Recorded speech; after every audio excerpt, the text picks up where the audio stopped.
Hello, everyone. Welcome to today's conference board webinar sponsored by Simpler featuring Coursera.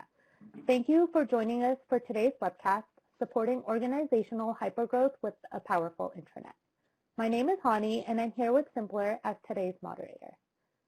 Today's presentation will focus on how Coursera virtually launched an intranet to their distributed workforce during a pandemic, how organizations can use their intranet to connect employees through hypergrowth, and how to build and use a technology toolkit that will keep a remote workforce aligned and productive. Before I get the event started, just wanted to go over a few housekeeping items. We will hold a live Q&A at the end of the session. As the presentation moves along, feel free to enter your questions in the Q&A box. This webcast is approved for HRCI, CHRM, and CPE credits. If you haven't done so already, please click the link in the CEU request pod to sign up for available credits for this event. The pod is located in the bottom right corner of the webcast console. Remember to stay logged on for the entire webcast and to respond to the 3 pop-ups throughout the program. A quick introduction on Simpler before I introduce Guido. Simpler is a modern employee intranet built to align, connect, and engage your entire workforce. And really, our mission is to help employees feel more fulfilled at work. There's countless research out there that the more fulfilled an employee feels, the higher the productivity and engagement there is. We've built our intranet with best practices from our research to prevent your intranet from failing. So again, thank you for joining us today. We have a very special guest with us, Guido Ditto, the internal communications lead at Coursera. Guido works with Coursera executives and teams to engage, inform, and inspire colleagues around the world. Since joining in 2019, he has optimized information sharing with a new intranet platform, helped employees stay connected during hypergrowth, and supported the company's transition to work from home. Previously, he led creative strategy at New York University, where he developed campaigns on behalf of the Vice Chancellor and NYU's Presidential Fellow. So welcome, Guido. Thank you for joining us today. We're super excited to have you here.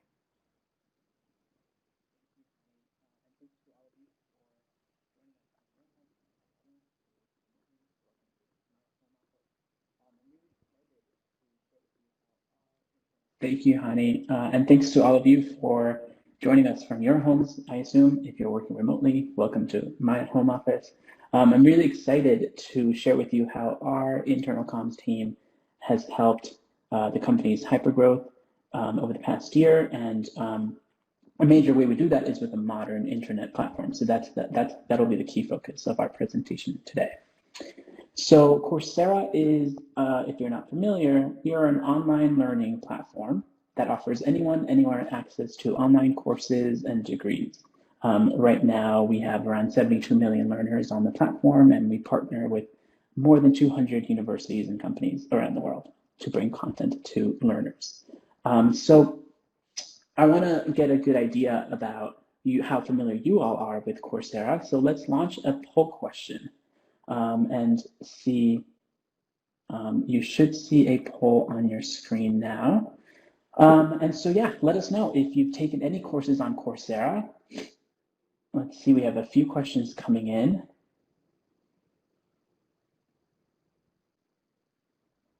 Okay, see a few super users, some who aren't so familiar. Let's give it maybe 5 more seconds. It's 5, 4, 3, 2, 1. Great, and now we can close the poll.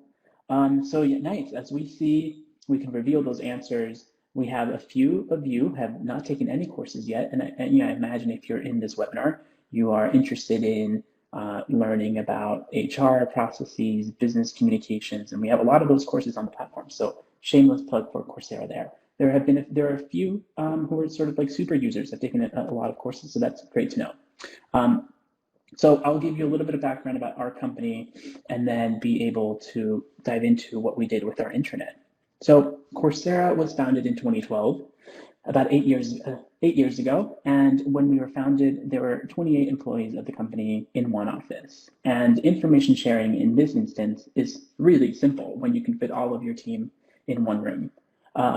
Fast forward to 2019, when I joined, the company had 400 employees in 6 offices around the world. And then more recently this year, we've grown over the past year to 800 employees in what is essentially 800 offices, and since all of us are working from home. And so, as you can imagine, sharing information is very different from what it was in 2019 and even between 2019 and 2020. So we really needed to have the right tools in place to be able to be productive. So the story of Coursera's intranet really begins right around the time when I joined in 2019. We had, as I said, 400 employees in 6 offices around the world. So the company had already gone through its own first phase of hypergrowth. And we had identified a few pain points in that growth that really led us to decide that a new intranet platform was needed at the company. So every story begins with its challenges. So I'm excited to walk you through some of the challenges that we saw and what became really the foundation for this project that we embarked on. So we ask at Coursera, every year we send an employee pulse survey to all employees to gather information about our workplace culture, the health of the company, and we ask a ton of different questions, and we ask those year after year so we can really track progress and track any changes.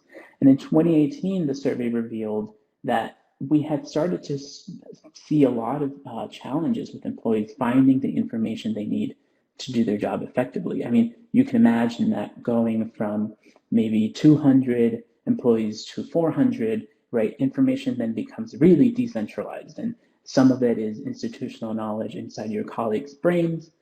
Some of it is in the cloud and documents, and some of it might be in some outdated intranet pages. And so as we grew, we saw that this became a pretty high level issue that we should really start to solve, especially as we prepared for another year of doubling our headcount. And so this question became, for this intranet project, our North Star. And I really recommend that if you're embarking in something that requires as much change management as launching an intranet does, to really find that North Star within your company that you can really point to when anybody who comes, they might be suspicious around, like, why do we need to change? Let's just keep things as they're going. Maybe we'll do a small tweak here or there. You can really point to your North Star and say, this one piece of evidence is really what's driving this change, because introducing a new intranet requires a lot of change management. So having this North Star is really valuable. So this single question, though, doesn't provide all of the information we need to implement the tool that truly serves specific employee needs, right? You could probably get some ideas around, what solutions might look like here. And as internal communications professionals, our team felt pretty confident about certain things that we could do. But when I joined in 2019, I really wanted to use some of our own, when our own product team works on new features or new products, we do a lot of user research. And so I wanted to use a lot of those same mechanisms and bring that internally as we were preparing to launch a new product within the company. And so I pushed back on our team and slowed down our timeline just enough so that we could really collect the information we needed and solve real problems, not assumed problems. And so we asked a lot of additional questions after that initial North Star really crystallized the problem for us. And here's a sampling of some of those questions. These are not all of the questions we asked, but these are some of the ones that revealed the most interesting information. What we found actually was that employees didn't feel uninformed or misinformed about things that were happening at the company, but they were needing more tactical information about how to get a specific process done or a specific project done, or how to work cross-functionally with each other, especially as the company had grown and headcount had sort of doubled over the past year. And so, we asked a lot of these questions that you can see here. We knew that information was difficult to find, but we didn't know which specific type of information that was. And so, this is a question that we asked: is information about our company goals easy to find? And then we followed up with, what about information about your colleagues' roles and responsibilities? Is information about your own project easy to find, right? And those are 3 different types of information that we could try to deliver and connect employees to. This third question was actually really great for us to ask, because it helped us prioritize in our search for a new intranet, some of the features that we would want. And I'll speak to this a little bit later. And then we also asked, you'll see in the next slide, specific features that people wanted. So, we could have employees create their own wish list for what a new intranet might look like. A lot of employees are familiar with intranets. It's not an uncommon thing. And so we got a lot of feedback here from, at my last company, our intranet allowed us to do X, Y, Z, and it'd be great if we could do that here. So all of this was really useful data that we could use in our search for a new solution. We used a lot of this data to prioritize our key challenges, to really test our own assumptions as a communications team, but also to help us identify the 3 main things we were really trying to solve. When you're trying to solve too many things, you're not going to do all of them right. So this helped us really say, these 3 items are the things that we want a new intranet solution to fix. What we found was, as we had doubled in size and grown internationally, it was hard to know who did what at the company. And so, this is easy in 2012 when there are 28 colleagues and you know all of their names and exactly their job titles and what they do. But when you're at 400 and now 800 colleagues, who do I go to get the latest logo version? And actually, that should probably just live in a self-service sort of page. Who do I go to ask a question about, this particular contract with a specific partner? And so who does what was really difficult. And we needed a better way to share that information with employees. The accuracy of content became something that we struggled with. When you have a lot of documents in the cloud and you sort of rely on that for information sharing, what tends to happen is there might be a V1, a version 1 version of a document, and then somebody has, over the past year, maybe made it better and improved it, and now there's a V2, and then maybe there's a version called final. And so when you search for that on a cloud provider, of choice, whatever you use at your own company, you might struggle to find out which one really is the latest version. Even if it says final, sometimes that's not really the final and latest version.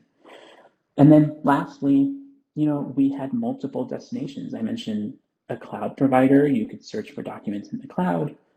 Some people were using a second cloud provider. There was an internet platform. We had sort of the knowledge base software that many technology companies use. And so there were a lot of different places where you would have to go to search for what you might be looking for. And also a lot of different tools we were starting to use as a growing company. And also, another important part of collecting a lot of this data is understanding what you can deprioritize. So we thought going into this project that as the world goes mobile, our intranet had to be mobile first. It had to be mobile friendly. And what we saw was, while that's true and probably will be more true in the years to come, so it's something you should keep in mind, it was something that for our own team, we didn't have to do right off the bat. And so we used a lot of the wish list data to really surface that. And then lastly, it was really great to hear from our own employees around one of the things that they really love at the company that we didn't need to replace or fix. And so, we heard from a lot of our employees, please don't replace Slack. Our community building is already thriving there. We use that really effectively. Don't introduce something that's going to, replace that, and it's already working well. So that was really interesting feedback for us as we were trying to explore many different solutions.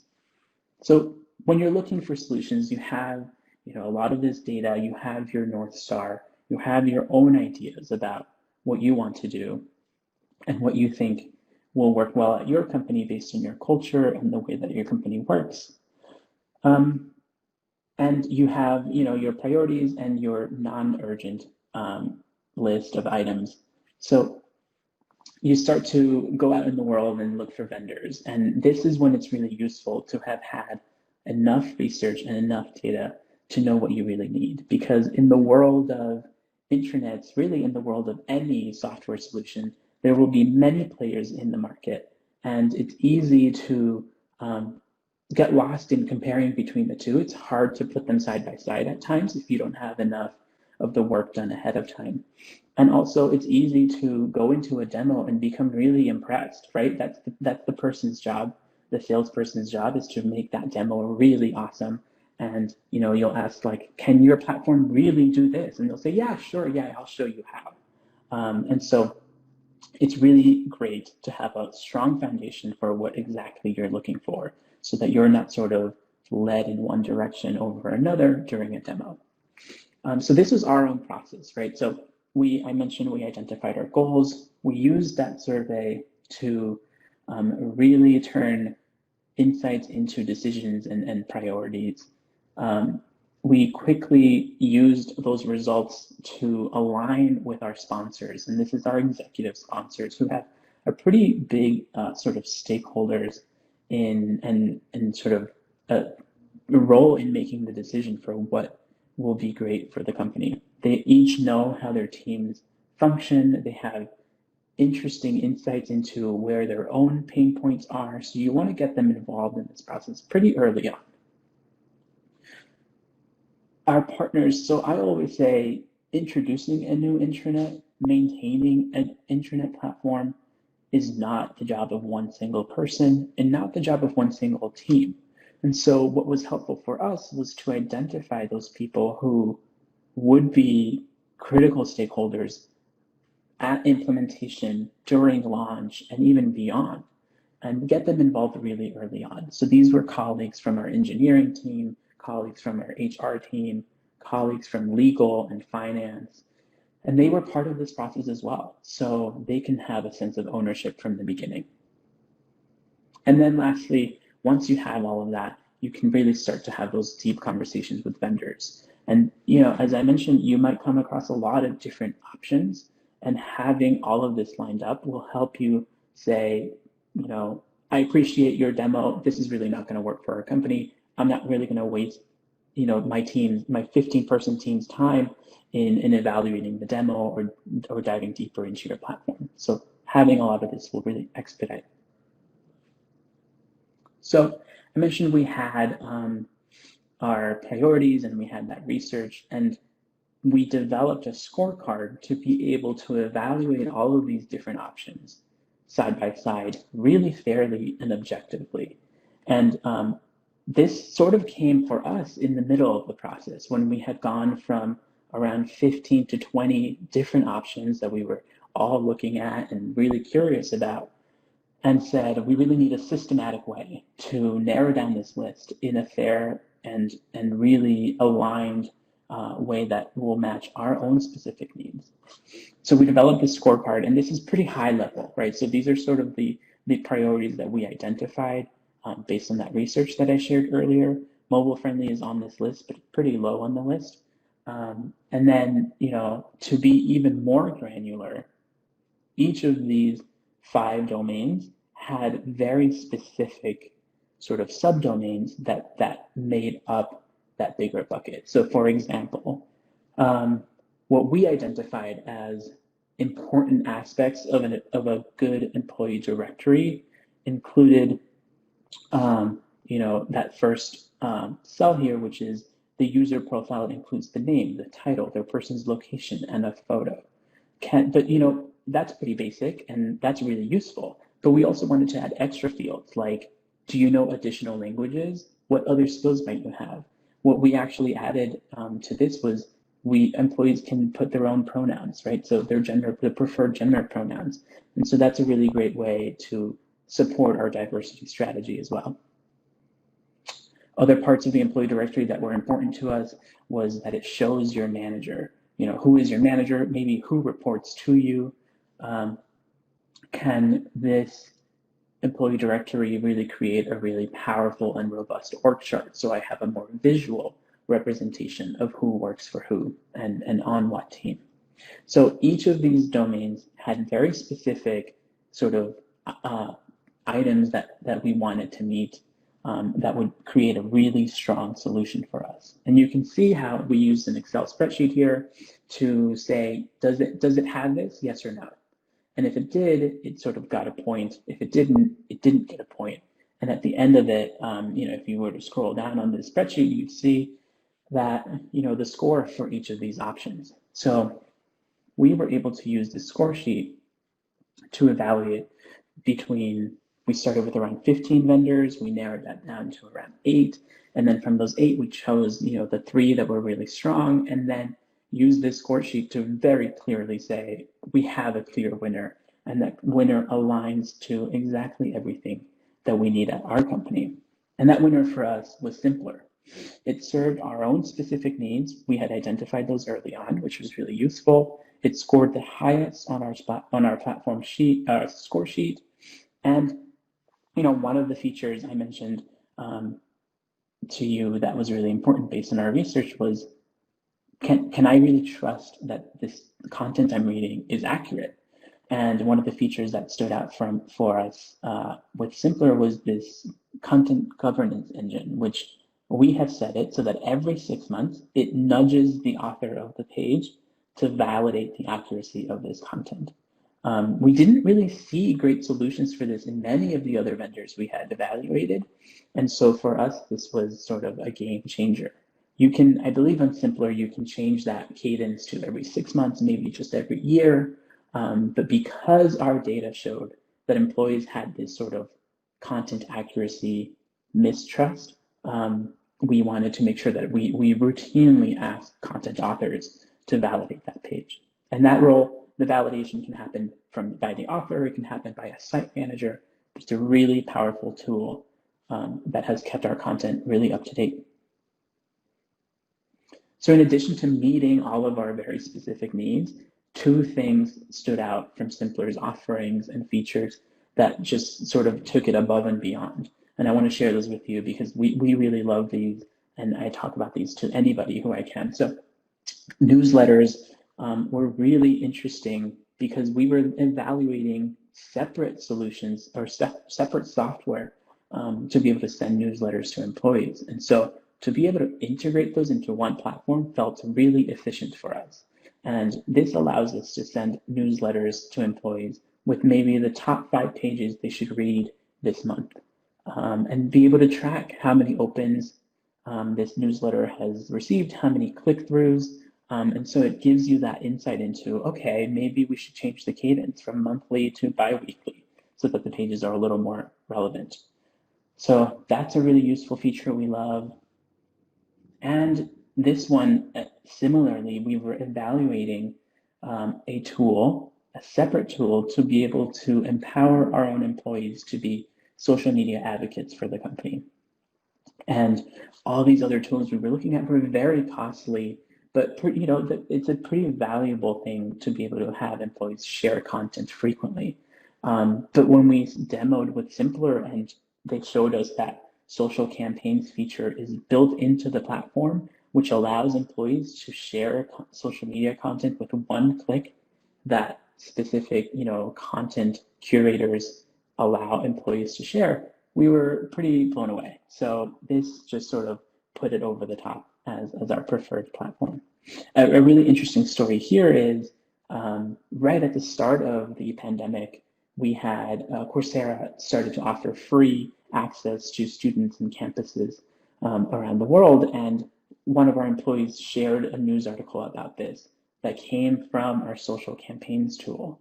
She was able to share it to LinkedIn with one click, and somebody from one of the major radio networks saw that and reached out and said, oh, our team is actually also looking to give free airtime to companies that are really helping people during the pandemic. And I saw your post, and we want to give Coursera free air advertising, radio advertising. And so we were able to sort of form that partnership at no cost to us, just based on this one click that an employee shared. So there's a lot of really good use for this specific tool for us. So we chose Simpler, and we're very confident that it would work.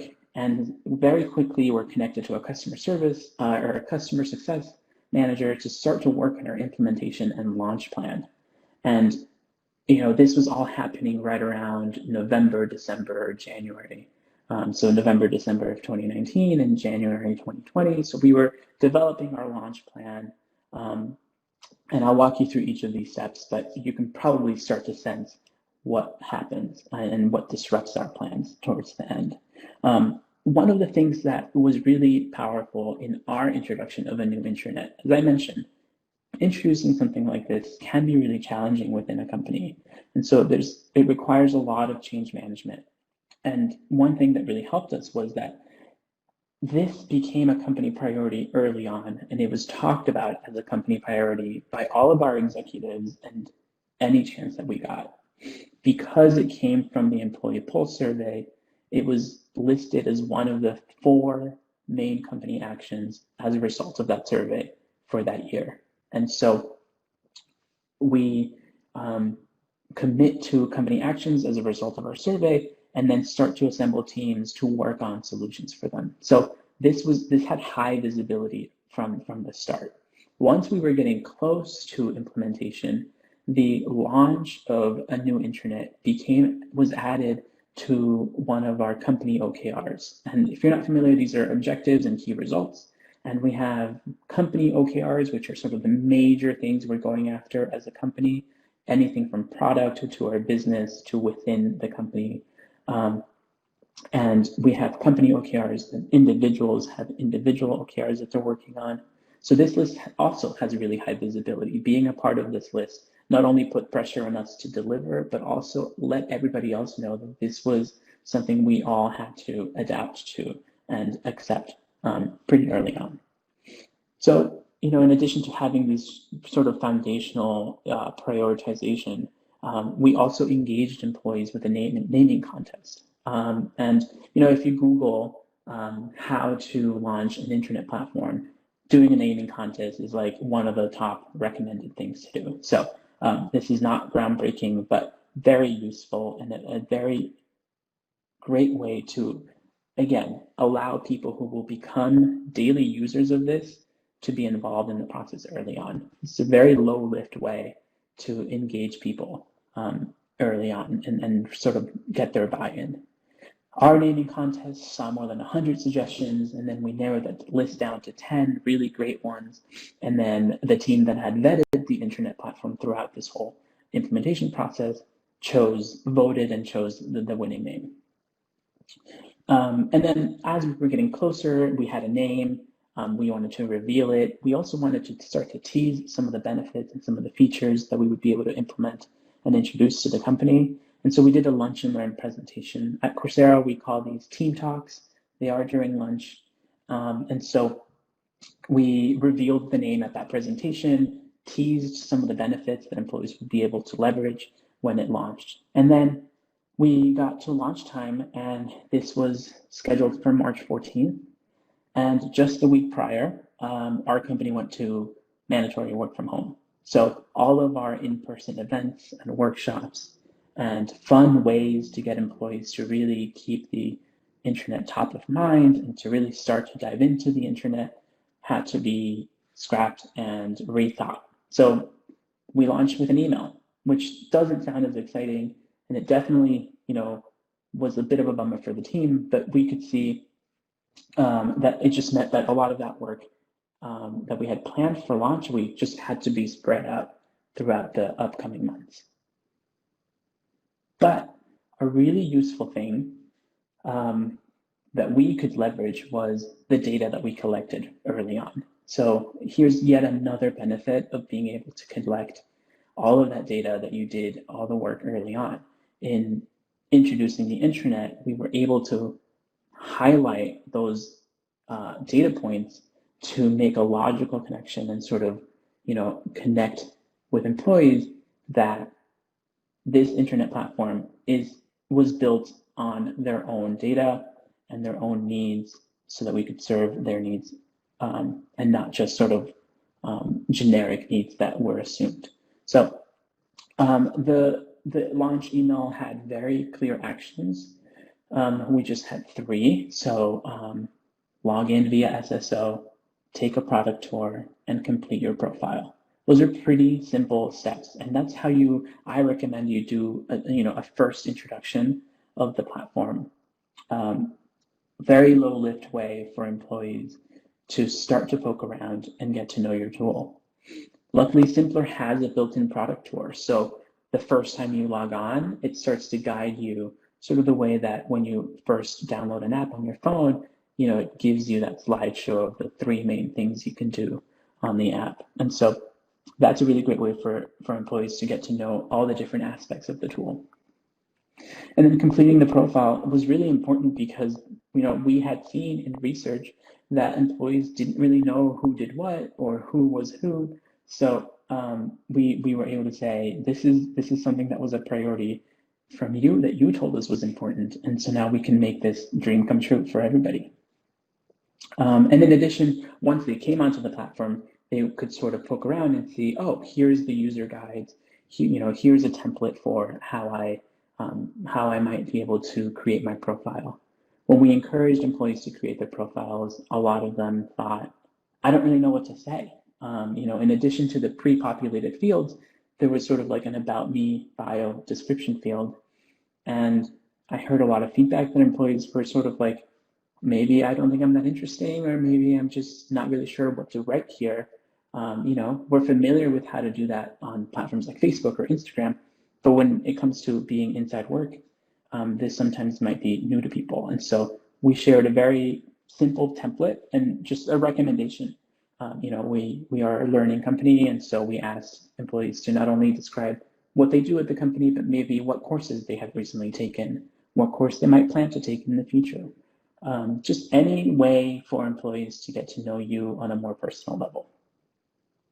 And so, this is sort of a quote that we pulled from the intranet, from the email that we were able to launch with. And I mentioned earlier, we relied on the survey data to really make that connection for employees. And I thought that was really meaningful, and a really great way to drive adoption early on is to say, this is a tool that was implemented directly based on your feedback and your own need.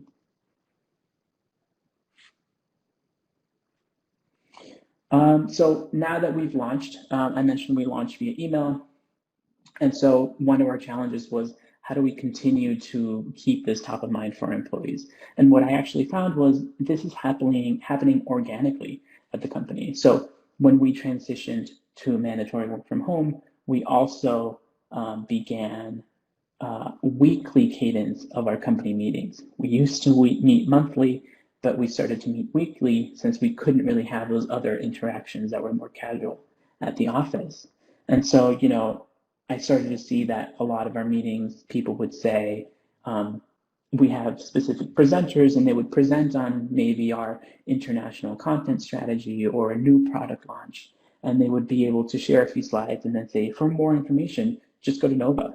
When we introduced a more robust work from home option for employees, our HR lead was able to just, present a few slides, and then all of the meaty details around like how you request to work remotely full-time, all of that was on Nova. And so It's on Nova has become sort of a line that is often said during our meetings, which really helps with our adoption.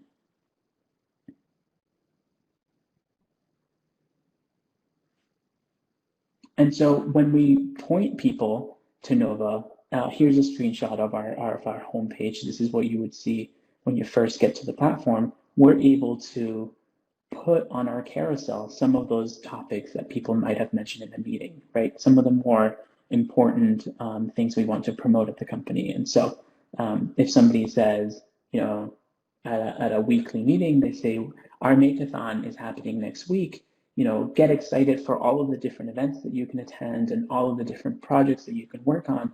Go find more information on Nova. Once you go to Nova, it's right there on the carousel. But not only can we promote things on the carousel that are sort of the high-level company-wide priorities, but people can easily search.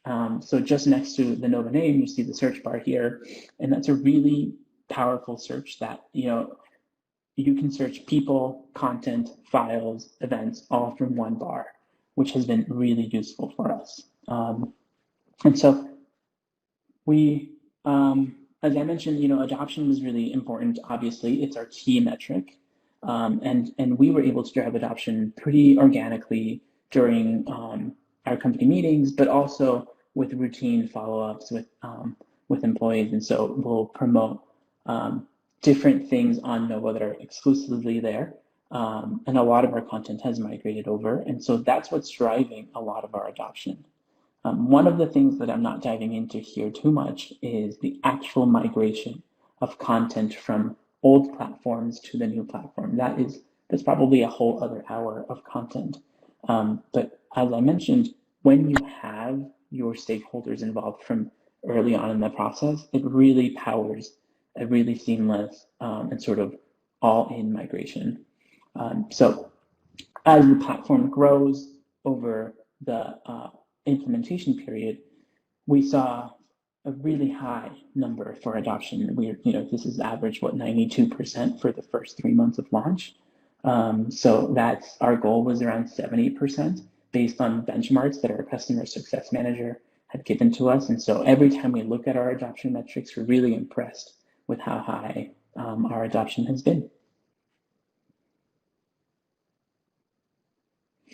And one of the pieces that I wanted to make sure we connected were two things. So I think adoption is not only a result of constant reminders during our meetings and moving content to the platform, but also I think a true testament to how powerful and useful the platform has been for employees. And then lastly, we talked a little bit about how we are supporting employees during the hypergrowth of the company. Obviously, the main way we're doing that is through a new intranet platform. How are we supporting employees through working from home during the pandemic? This is what this slide is trying to get to. And what I wanted to highlight here was, I'd mentioned Slack was something our employees did not want us to replace. And so we haven't. I think our intranet is part of an ecosystem of tools that we use as an internal communications team. It's not the end all be all. And so this slide here really sort of walks you through how we allow the platforms to work together. And so one example of this is our weekly meetings. We publish the agenda of our weekly meetings on Nova a few days before. And this gives an opportunity for employees to be able to see what topics are coming up, and if you have conflicting meetings, to reschedule or to just choose to watch the recording. But we like to give this visibility pretty early on. So we publish that agenda a few days before. Then I share a message on Slack that says, join us tomorrow for our town hall meeting. Here are some of the topics that we're going to be talking about. You can see the full agenda and how to join on Nova. So that drives traffic to Nova, but still leverages Slack as a great platform. And then lastly, we have our meetings on Zoom. And so, it's sort of a ecosystem of tools that really work well together. Once we have our meeting on Zoom, we share the recording of that meeting for anybody who could not make it on the Nova page. So we just edit that page and we share the actual meeting recording link there. Awesome. So that's a really great overview of how we went from looking at our specific needs, evaluating many different vendors based on a very robust rubric that we developed based on our needs and the research we did, and then how we use that platform to really build it into an ecosystem that works well for all of our employees. Now I think we have some time for Q&A. I think Hani will come back and maybe we can have a bit of a chat. But thank you all for listening. Conducted a very thorough audit of all vendors, and then how you launched during a pandemic. I think it was a very vital tool that was needed during this time, and I'm glad that you guys were able to successfully launch and have your employees utilize the platform. So we have a couple of questions, and for all the attendees, again, submit your questions in the little comment box below, and we'll make sure to get to them. But the first question I wanted to ask you was, what content has been the most beneficial and really successful on your intranet?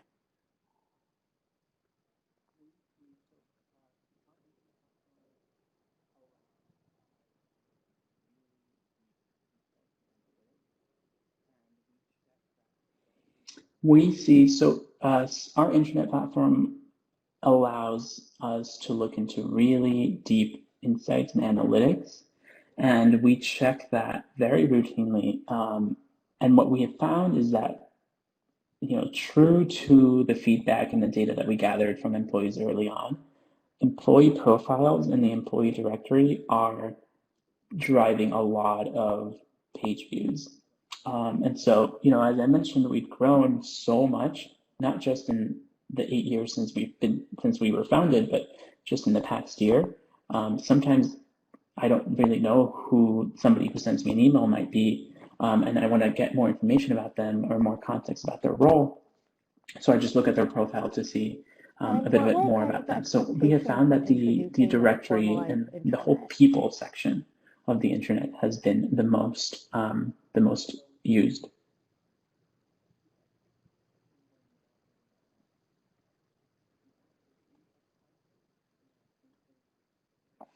That's a great question. So the expectations were more around the accuracy of content.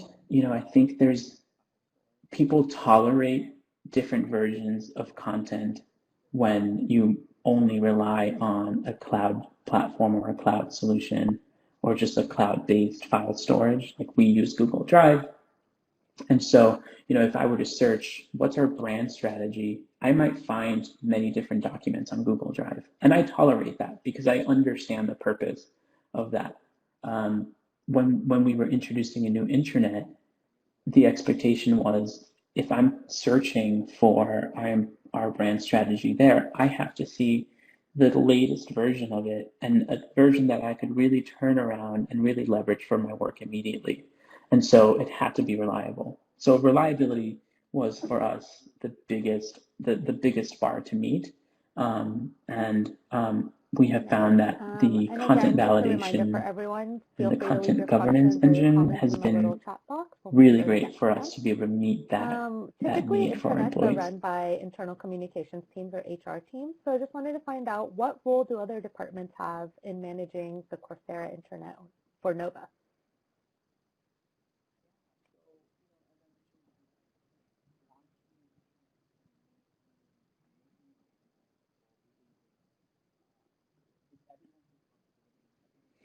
Yeah, so, as I mentioned, launching an intranet and maintaining and making an intranet successful really is, it's everyone's responsibility and everyone plays a role in that. But we do want to make sure that certain people are held specifically responsible. So we decentralize that responsibility so that it's not just within the internal comms team to make sure that the engineering team's intranet site is accurate and lively. We support them, but we work with people within those teams to make sure that the right pages are published, that the pages are kept up to date. We also consult with them, based on the analytics side of the platform. We can see which search terms are actually not leading to any content. So we can see that maybe our product roadmap doesn't actually surface any results. So we can work with our product team to build that product roadmap into Nova, or to take a page that exists on Nova that has our product roadmap in it and just add better keywords to that. So I guess to answer your question, it is a team effort. We as internal comms team drive adoption and are responsible for adoption, but content really has to come from those subject matter experts. And so we work with them to empower them to be able to produce content easily, to migrate content easily. But being responsible for the content. But we play a role in that, but they really are the ones who lead the success of their own sites. We have an intranet that has been neglected. Now there's a greater need for our intranet. Any suggestions on how to revise and reintroduce an intranet?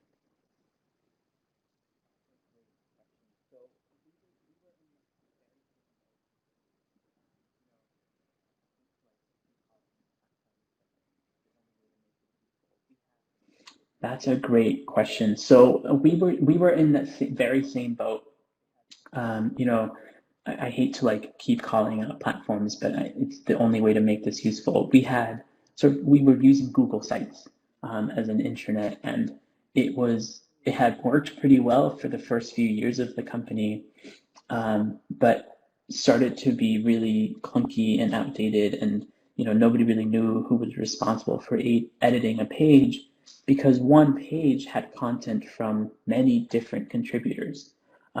Whereas our new intranet, one page has a specific author listed. So you can always go to that person and say, I saw that you published this page. I have a question about this. And so we were in that very same boat where a lot of pages needed to be cleaned up. What helped me and what I started with, once we had chosen a platform and done a lot of that work, and we were getting ready to go into implementation and migration, I actually just created from scratch a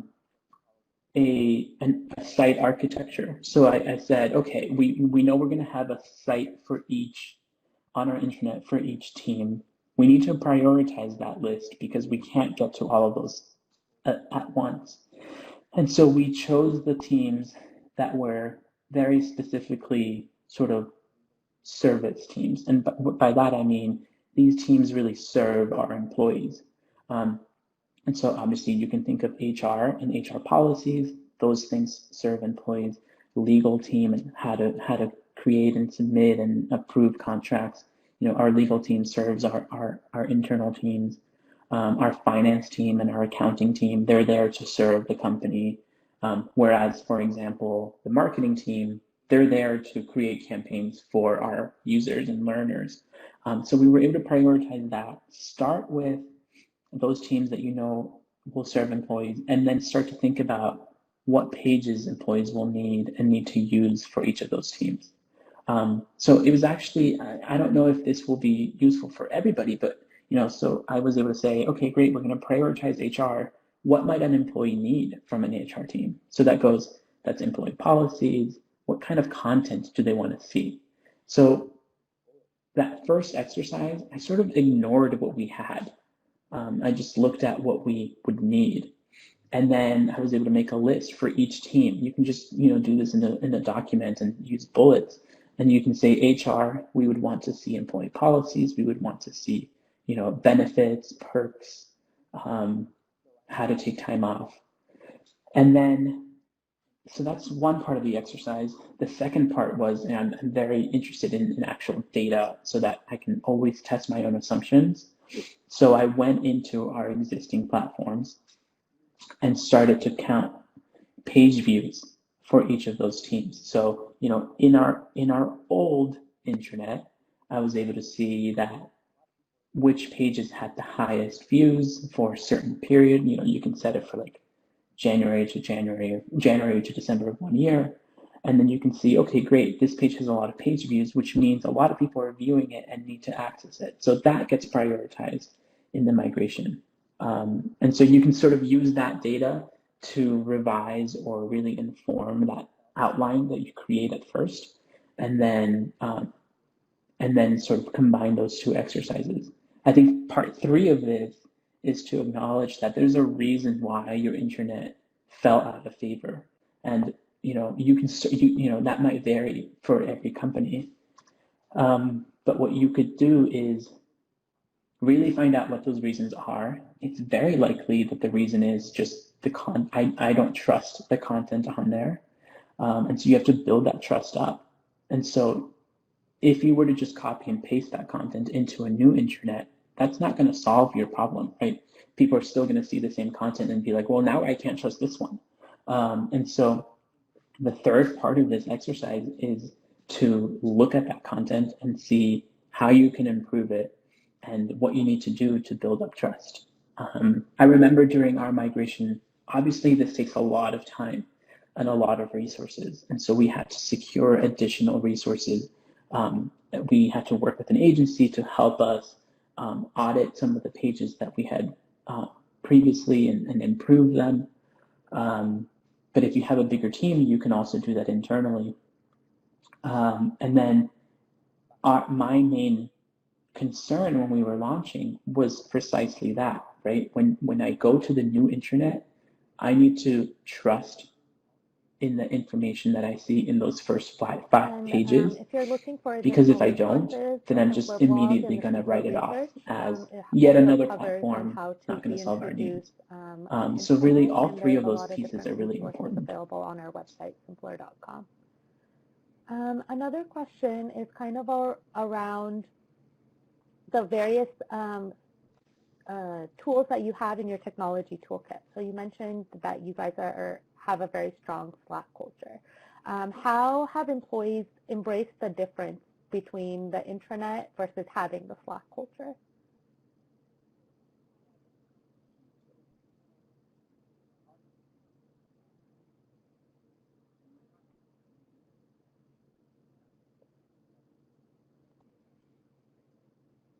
Yeah, that's a great question. So, our intranet, so Simpler has social features, and we're not, and we knew that early on. We're not against that. That's totally fine, and it's actually worked pretty nicely. Our main focus was to not replace Slack with Simpler. And so we were pretty careful around the launch and implementation to never really mention like all of your conversations that you're having somewhere else, now you can have them here. That was never the point. And so the ways that, there are definitely certain times when the use of those overlap. But I would say that the way that it differs is that casual and, ongoing daily conversations and maybe even brainstorms or team chats always happen on Slack. You can leave a comment, you can like something on Simpler if it's specific to that actual content. So that's, I think, how employees understand the difference is that, if I go to the employee policies page and I have a question about it, or maybe I have some feedback about it, or maybe I disagree with a point in the policy, I can leave a comment on that page and say, have we considered that maybe we should have this particular day as a day off on our company holidays? And so that conversation can stay on that page because it's very contextual and it's based on that specific context. It would be weird to see that page on Simpler and then, have a conversation on Slack about something that isn't, that sort of breaks that context. I mean, you certainly can, and I've seen that happen, but it's most useful when you have feedback about a specific page or an additional question to ask it on that page. And one of the things that helps too is that if somebody else has that question, they can see the answer right at that page as well. So it sort of helps people not have to ask the same question twice.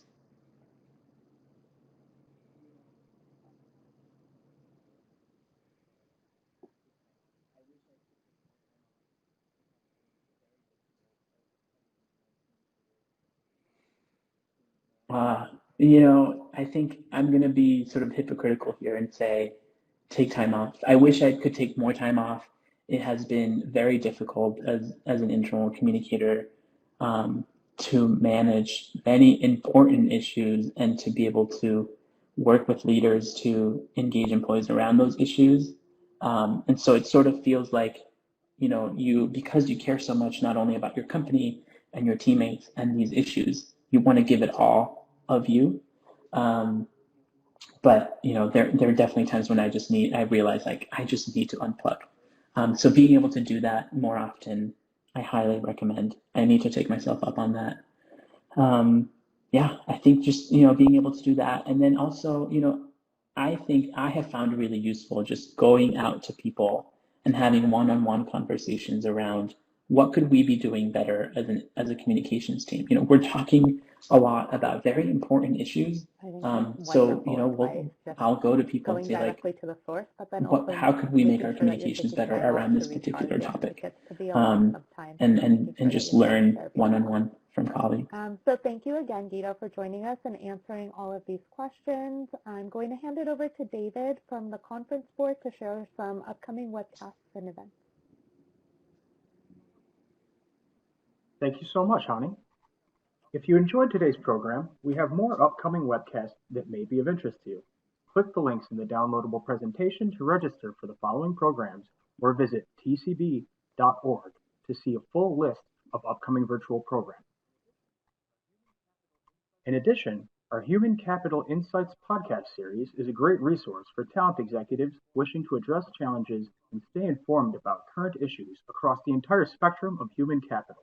You can register for those at tcb.org/podcasts.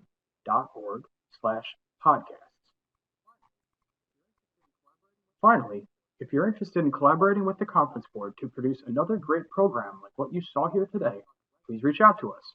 You can discuss webcast sponsorship opportunities by contacting sponsorship@tcb.org. Thank you, Hani, back to David. you. Just as a reminder for all attendees, the recording and presentation will be posted within 24 hours, and just want to wish you all a good Friday. Thank you.